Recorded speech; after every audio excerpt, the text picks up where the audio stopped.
Mais uma vez, bom dia. Bom dia. Paz seja convosco. Amém. Pegue na sua mão a sua Bíblia, em nome de Jesus.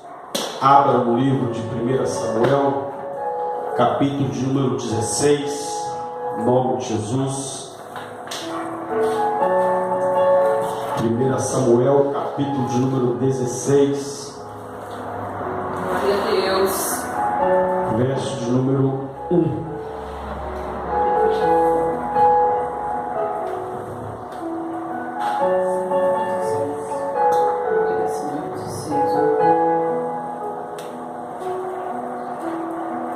Amém? 1 Samuel capítulo 16, verso 1 diz assim: Disse o Senhor a Samuel: Até quando terás pena de Saul, havendo eu o rejeitado, para que não reine sobre Israel? Enche um chifre de azeite e vem, e enviar-te-ei a Jessé o belemita, porque dentre os seus filhos me provi de um rei. Disse Samuel: Como irei eu? Pois Saul saberá e me matará. Então disse o Senhor: Toma contigo um novilho e dize: Vim para sacrificar ao Senhor. Convidarás Jessé para o sacrifício e eu te mostrarei o que has de fazer. Ungir-me-ás a quem eu te designar. Fez, pois, Samuel o que dissera o Senhor, e veio a Belém. Saíram ao encontro os anciões da cidade, tremendo, e perguntaram: É de paz a tua vinda? Respondeu ele: É de paz. Vim sacrificar ao Senhor. Santificai-vos e vinde comigo ao sacrifício. E santificou ele a Jessé e seus filhos e os convidou para o sacrifício. Sucedeu que, entrando ele, viu a Eliabe e disse consigo: Certamente está perante o Senhor o seu ungido. Porém o Senhor disse a Samuel: Não atentes para a sua aparência, nem para a sua altura, porque o Senhor não vê como o homem vê o exterior, porém o Senhor o coração. Então chamou a Jessé a Abinadab e o fez passar adiante de Samuel, o qual nem a este escolheu o Senhor. Então Jessé fez passar a Samar, porém o Senhor disse: Tampouco a este escolheu o Senhor. Verso de número 11. Perguntou Samuel a Jessé: Acabaram os seus filhos? Ele respondeu: Ainda falta o mais moço, ou menor, que está apacentando as ovelhas. Disse, pois, Samuel a Jessé: Manda chamá-lo, pois não nos assentaremos à mesa sem que ele venha. Então mandou chamá-lo e fez entrar. Era ele ruivo e de belos olhos e de boa aparência. Disse o Senhor: Levanta e unjo, pois este é ele. Tomou Samuel o chifre do azeite e ungiu no meio dos seus irmãos. E daquele dia em diante o Espírito do Senhor se apossou de Davi. Então Samuel se levantou e foi para Ramá. Amém? Pode se assentar? Feche os olhos e peça ao Senhor para falar ao seu coração. Grandioso Deus e eterno Pai, ó Deus, venha nos abençoar, Pai. Fale conosco nesta manhã, através da Tua palavra, porque só o Senhor tem palavras de vida eterna, no nome santo e poderoso de Jesus Cristo. E você diz amém. Amém? Glória a Deus. Irmãos, nós temos aqui uma passagem muito conhecida da palavra de Deus, que fala da unção do rei Davi, até então ungido, mas ainda não seria assunto ao trono, porque havia uma lei, havia uma ordem, ou seja, o rei não poderia, o príncipe ali, ou aquele da linhagem, ele não poderia assumir o trono enquanto o rei que estava à frente, que estava no trono, não falecesse. Então ele não poderia. A lei da dinastia é essa: só assume o trono o príncipe ou o próximo rei quando aquele que está no trono morrer. A Bíblia diz então que Deus levanta um rei chamado Saul, pedido pelo povo, E a Bíblia diz que Saul começa bem, Saul começa obedecendo, Saul começa fazendo a vontade de Deus, mas chega um determinado momento, quando ele começou a ver que o seu reino estava caminhando bem, que estava, enfim, vencendo guerras, que estava, estava bem na fita, como diz por aí, ele decidiu por si seguir os seus próprios desígnios, seguir os seus próprios preceitos, e a Bíblia diz então que isso entristeceu o coração de Deus, provocou a ira de Deus, a ponto do próprio Deus chamar o profeta Samuel e dizer: Samuel, até quando você terá pena de Saul? Eu já o rejeitei para reinar sobre o meu povo. Ou seja, ele começou muito bem e terminou muito mal. Então o importante não é como se começa, o importante é como se termina, porque começar é para todos, ir até chegar até o meio, ou até uma certa distância, ou até um certo patamar, é para alguns, mas para chegar até o final com êxito é para poucos. É por isso que a Bíblia diz que muitos são chamados e poucos são os escolhidos, porque são poucos que estão determinados, decididos a pagar o preço, decididos a renunciar à sua vontade para fazer a vontade de Deus. Poucos são aqueles que estão determinados a obedecer à vontade do Todo-Poderoso, mas são esses poucos que vão cantar o hino da vitória, porque Deus se agrada daqueles que estão dispostos a renunciar. A Bíblia diz então que Saul foi rejeitado pelo próprio Deus para reinar sobre Israel. A Bíblia diz então que Deus chama Samuel e diz: olha, não tenha pena, não tenha dó de Saul, porque ele decidiu me desobedecer e seguir os seus próprios desejos, os seus próprios pensamentos, seguir as suas próprias diretrizes.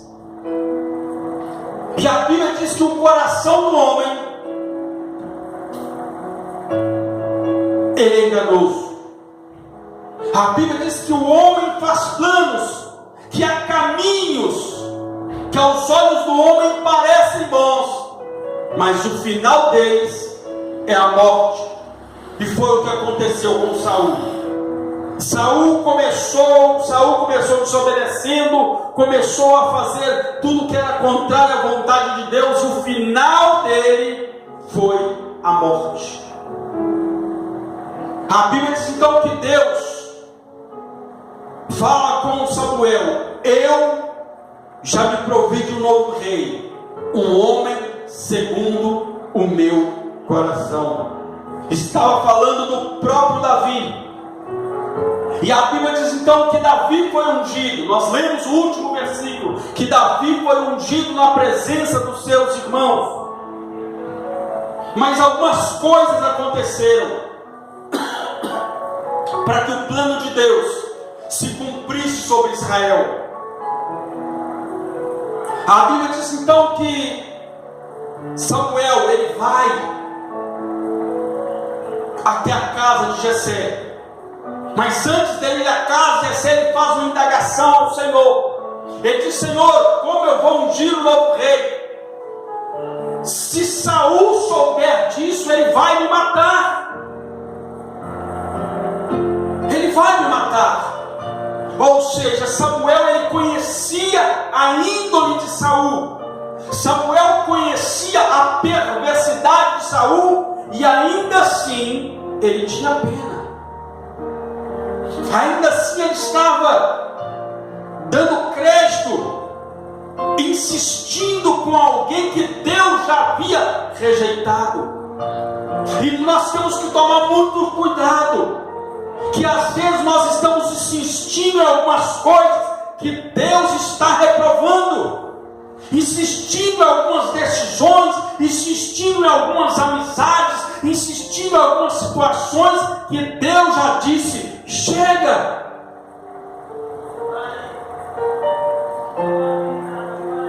Prova disso é que o povo estava seguindo a visão de Saul. O perigo que Deus está dizendo: olha, eu já rejeitei. E a Bíblia diz que quando Golias se levantou, Saul recuou, e automaticamente todo o povo de Deus recuou, todo o exército recuou diante da afronta do gigante. Então Deus já sabia o que ia dar. Por isso ele disse: Samuel, não insista, não tenha pena, não tenha dó, não insista, porque não vai dar em nada, vai dar em vergonha. Foi o que aconteceu. A Bíblia diz então que ele disse: o que eu vou fazer? Quando ele souber, ele vai me matar. E não é só você dizer: eu vim sacrificar. A Bíblia diz então que ele obedece à voz do Senhor e ele vai sacrificar. Quando ele chega em Belém, a Bíblia diz que os anciões vêm, e vêm tremendo, vêm com medo, porque tinha uma palavra de Deus. E quando Deus libera um profeta para falar algo, vai causar desconforto, vai causar para alguns alegria, para alguns alívio, mediante a palavra que será ministrada, mas para alguns vai ser uma palavra de correção, vai ser uma palavra de colocar a pessoa no caminho certo. E muitas vezes a pessoa não quer, a pessoa ela questiona, ela vai contrário, mas é o profeta de Deus. Por isso eles tremeram e disseram: pronto, vem algo de Deus. Será uma correção? Será que Deus vai nos punir pela atitude do nosso rei? A Bíblia diz então que eles disseram: é de paz a sua vida. A Bíblia diz que o profeta diz: é de paz. Imagino eu que deu um alívio no coração dele, dizendo: ufa, podemos ficar com o coração em paz. Deus não veio nos punir, Deus veio abençoar aquele povo. Deus veio colocar o rei segundo o coração dele. Então tem situações que nós podemos ficar atentos. A Bíblia diz então que quando Samuel chega, libera uma palavra que era de paz. Ele: olha, eu vim sacrificar ao Senhor, vim te sacrificar comigo, mas santifiquem, porque para sacrificar, a santificação ela é importantíssima. Tem que haver santificação, tem que haver renúncia, tem que haver o sacrifício, ele diz renúncia. A Bíblia diz então que Samuel ele obedece à voz do Senhor. Ou seja, Deus aceitaria o sacrifício, mas Deus aceitaria se houvesse obediência. A obediência ela sempre estará acima do sacrifício, porque muitas pessoas sacrificam, mas não obedecem. E a palavra de Deus é essa: melhor é obedecer do que sacrificar. O adversário da nossa alma, ele não treme nas bases quando ele vê um crente que sacrifica. Ele não fica apavorado, ele não fica desesperado quando vê alguém que sacrifica. Ele fica apavorado quando ele vê alguém que obedece. Alguém que obedece. Como eu já disse, quantas pessoas sacrificam, quantas pessoas sobem monte, descem monte, enfim, fazem campanha à torta e à direita, mas na hora de obedecer, não, tem que ser do meu jeito. Então, não tem como ver a manifestação do poder de Deus se não houver obediência. A Bíblia diz então que Samuel, então ele obedece ao Senhor, chega na casa de Jessé, e a Bíblia diz que ele chega e havia já uma mesa preparada. Isso fala que era na hora do almoço. Ou seja, ele chegou no momento em que estava todo mundo reunido. Era o momento de Deus, porque Davi já havia profetizado lá no pacto: prepara uma mesa e unja a minha cabeça. Prepara uma mesa e unja a minha cabeça.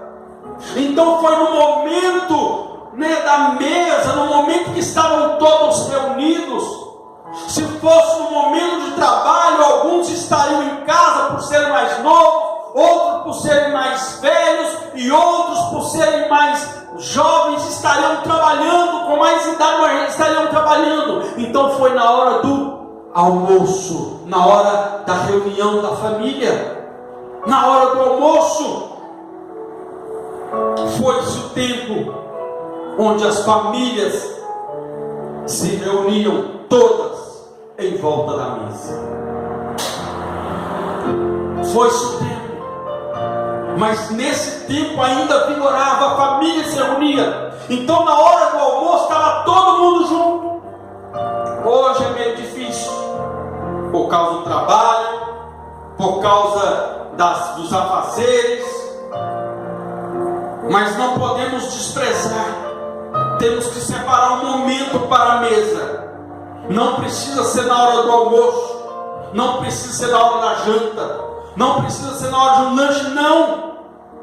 Pode ser um momento para tratar algumas coisas acerca do desenvolvimento da família, acerca de algum projeto familiar, acerca de algo que vai ser realizado pela família. Mas foi um momento oportuno, onde todos estariam ali. A Bíblia diz então que quando Samuel adentra aquela casa, ele olha e ele avista o filho mais velho, Eliabe. E a Bíblia diz que ele olha e diz: opa, certamente. A Bíblia diz: olha, sucedeu que entrando eles, viu Eliabe e disse consigo, ou seja, não foi Deus que falou, ele disse consigo: certamente está perante o Senhor o seu ungido.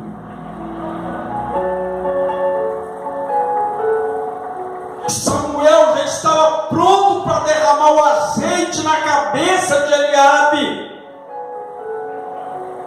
Mas isso porque ele olhou com a visão dele, com a percepção dele. Então a Bíblia diz que Deus brada do céu.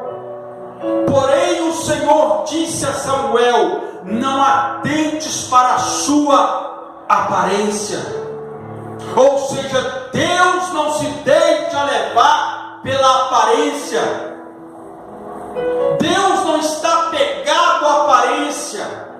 Ou seja, a aparência é boa em alguns aspectos, em algumas situações, em alguns momentos, mas diante de Deus a aparência não serve para nada. Eliabe era alto, Eliabe era forte, Eliabe tinha roupa de guerreiro porque pertencia ao exército de Israel, mas o coração de Eliabe era soberbo. O coração de Eliabe era um coração de inveja. Como assim de inveja? Prova que quando Davi vai ao campo de batalha, Eliabe já para diante de Davi: opa, o que você está fazendo aqui? O que você vai querer dessa vez? Eu conheço a presunção do seu coração. Engraçado que o próprio Deus diz que o coração de Davi é um coração segundo o coração dele. O próprio Deus que falou. Então Eliabe, ele tinha uma rixa com Davi. Ele tinha ciúmes de Davi. Por quê? Porque Davi foi ungido e ele não. O problema de muitas pessoas é esse, que eles não esperam a unção de Deus. Eles não esperam o momento de Deus. Infelizmente muitos estão como Samuel também. Essa palavra não vale apenas para quem vai ser ungido, mas também para quem vai ungir. Tem muitos que aí que estão olhando pela aparência. Eu vou ungir fulano porque eu gostei da aparência dele. Eu vou ungir fulano porque fulano fala bem. Eu vou ungir fulano porque fulano é disponível. Não importa se falar bem, não importa se vestir bem, não importa, enfim, até ter uma conta boa. Não importa isso para Deus. O que importa é o coração, é a prudência do coração, é um coração voltado para a vontade de Deus, é um coração temente ao Senhor. Então Deus disse: não atentes para a sua aparência. Então, em alguns casos, a aparência até serve para procurar um emprego, tem que ir com boa aparência. Para estar na casa de Deus, tem que estar vestido decentemente.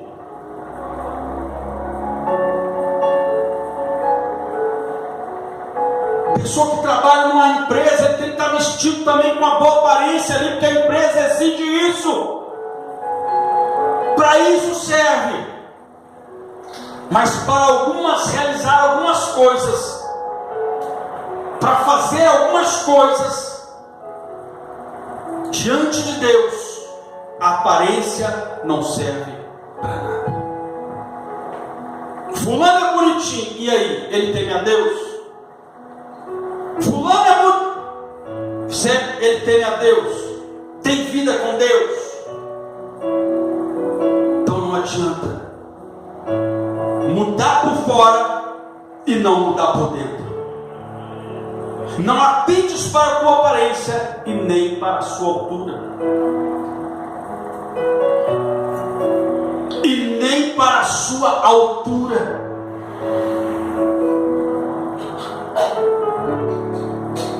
A Bíblia diz então que Deus fala: porque o homem não vê como o Senhor. Nós temos que aprender a enxergar com a ótica de Deus, aprender a olhar com os olhos de Deus. Pastor, como eu vou olhar com os olhos de Deus? É pedir Deus para te dar visão espiritual, é pedir Deus para abrir os seus olhos espirituais. A Bíblia diz que quando Israel foi cercado em Samaria, quando Samaria foi cercada, o profeta Eliseu estava ali. A Bíblia diz então que o seu moço vai até a janela e vê aquele grande exército que estava cercando a cidade. E ele disse consigo: olha, agora nós vamos estar fritos, agora nós vamos morrer, porque o exército está aí fora, cercou a cidade, agora não tem mais escapatória. Nem imagino eu que ele até, enfim, agora eu vou fazer minha última oração para morrer. Mas a Bíblia diz que ele chega para o profeta Eliseu. O profeta Eliseu ouve as palavras, olha na janela, vê aquele exército numeroso. Da mesma forma, ele olha para o alto e diz: Senhor, abra os olhos do moço, abra os olhos dele, para que ele veja que maiores e mais numerosos são aqueles que estão conosco do que aqueles que vêm contra nós. Em nome de Jesus Cristo, a visão espiritual precisa ser apurada nos dias atuais. Pessoas estão olhando pela aparência, estão sendo ludibriadas, estão sendo enganadas, estão sendo confundidas, porque estão apegados à aparência, não estão olhando com os olhos de Deus, não estão preocupados com o que Deus está vendo, com o que Deus está observando, estão olhando com os seus próprios olhos, como diz por aí, estão atentados para o seu próprio umbigo. Mas o que prevalece é a vontade do Todo-Poderoso. Aprenda a olhar com os olhos de Deus, com os olhos de Deus. A Bíblia diz então que o Senhor rejeitou o primeiro. Veio-se o Senhor também rejeitou. Veio o terceiro, o Senhor também rejeitou. Passaram-se os 7 filhos, passaram-se todos eles, e a Bíblia diz que o Senhor também rejeitou a todos eles, todos os 7. Ou seja, todos ficaram naquela expectativa. Quando o Senhor rejeitou a Eliabe, imagino eu, o filho de número 2, Abinadab, disse: pronto, se não foi Eliabe, com certeza serei eu o ungido do Senhor. Ou seja, na mente deles, eles mesmos estavam se ungindo, eles mesmos estavam se consagrando rei de Israel. Mas não funciona assim. Quem consagra é Deus, quem escolhe é Deus, quem decide quem vai, quem não vai é Deus, quem decide quem vai ficar é Deus, quem não vai, quem vai é Deus. Então eles começaram a imaginar, a pensar: agora vai ser eu. Se não foi Eliabe, então vou ser eu, Abinadab, o novo rei de Israel. A Bíblia diz que Deus, opa, também não é esse. Imaginou que Samuel o terceiro, opa, que não é o Eliabe, se não é o Abinadab, é o Samazinho aqui, vai ser eu. A Bíblia diz que Deus, olha, também não é esse. E Samuel então começa, então pode vir o próximo, ou seja, houve insistência. Samuel entendeu: eu não vou parar. Foi aqui. Deus não erra o endereço para abençoar ninguém. Deus não erra o endereço para levantar ninguém. A Bíblia diz que Deus mandou ele a casa. Ele falou: vai a casa, porque de lá eu me provi um novo rei. A Bíblia diz que passou os 7. Samuel então não questionou com Deus.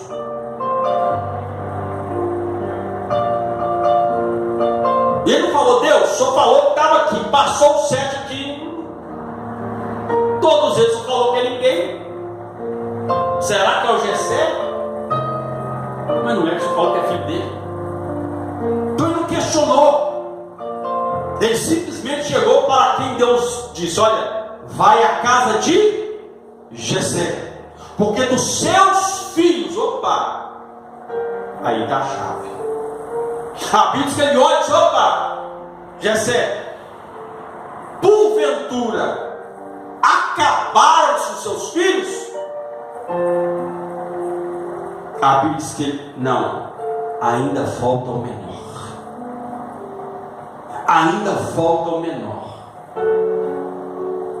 Ou seja, nem o nome de Davi foi citado.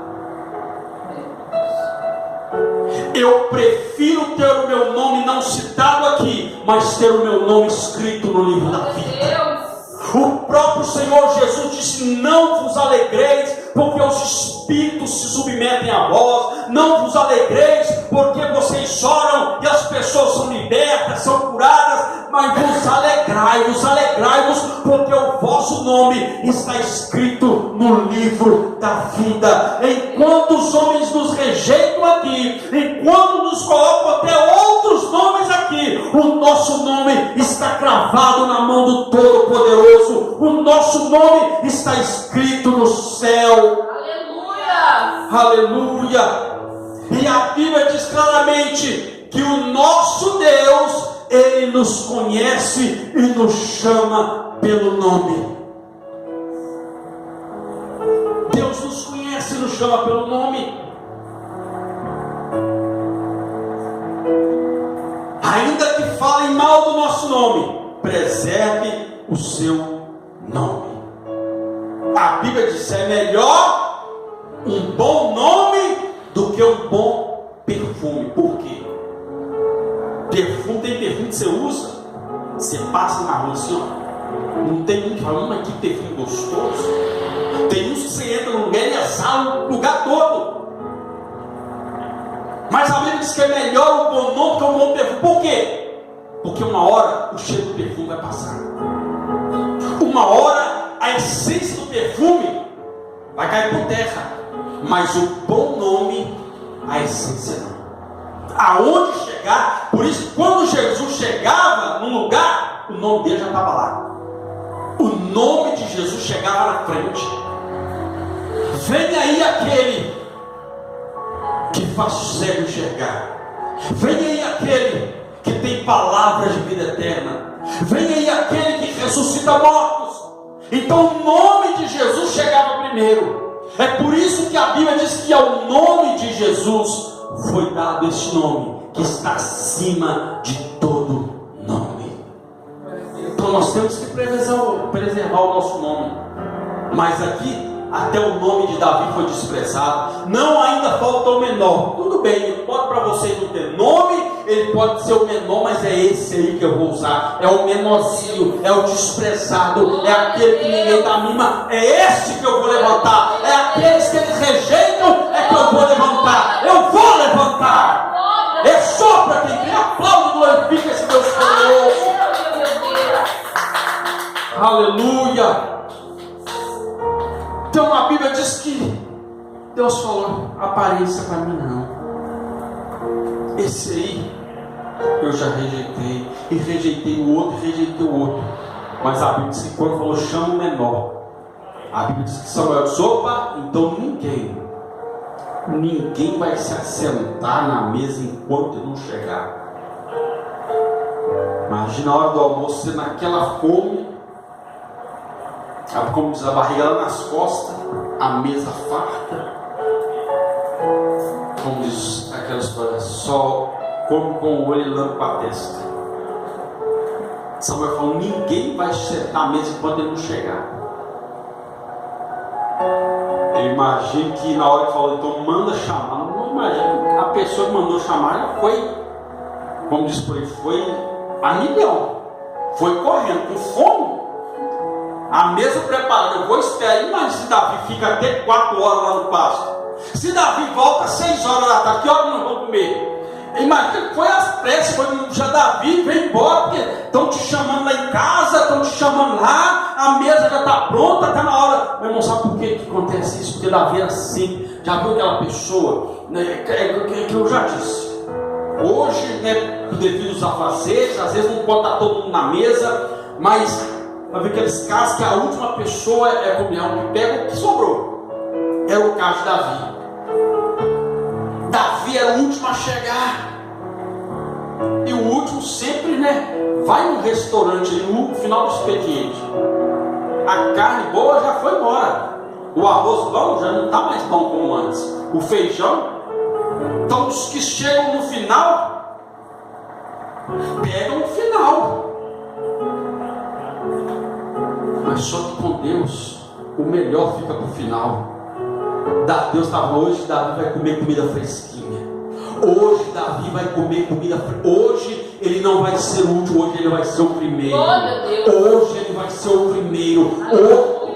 Ninguém vai se assentar à mesa enquanto ele não chegar. Ou seja, vão ter que preparar a mesa, mas vão ter que te esperar. Você não vai ficar no final. Você não vai pegar sobra. Você não vai pegar resto. Você vai pegar o melhor. Você vai pegar o melhor. Glória a Deus, aleluia. Então eles tiveram que esperar Davi chegar. Imagina Davi chegando lá. Que tipo de comida, cheiro bom é esse? Porque a comida, quando ela sai do fogo, quando ela está pronta, o cheiro dela ainda está no ar. A comida nova, o cheiro está no ar.